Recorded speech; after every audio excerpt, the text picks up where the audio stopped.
For my final video, I chose to study and analyze the digital divide.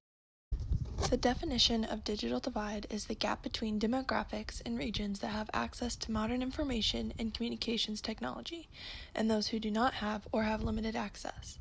This can include telephones, television, personal computers, and the internet.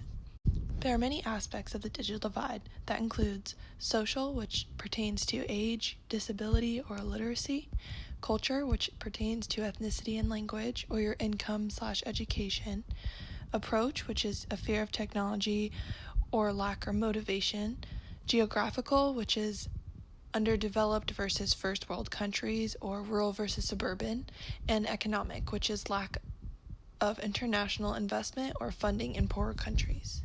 However, I will be focusing on the geographical aspect, specifically looking at Africa.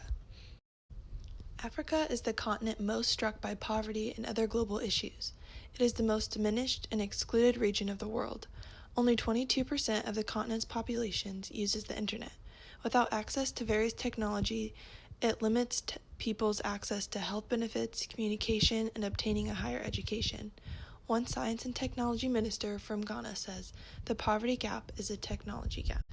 Two theorists developed 4 types of barriers to access of technology: the lack of mental access or lack of beginner digital experience, the lack of material access, lack of possession of computers and network connections, the lack of skill access, which is the lack of digital skills, and the lack of usage access, or lack of meaningful usage opportunity.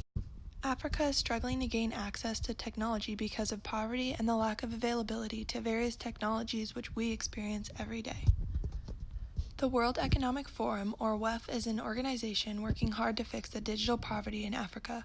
They urge governments to introduce policies which aim to improve the infrastructure coverage and quality, and they provide financial assistance to those who cannot afford to get online and even set up public Wi-Fi.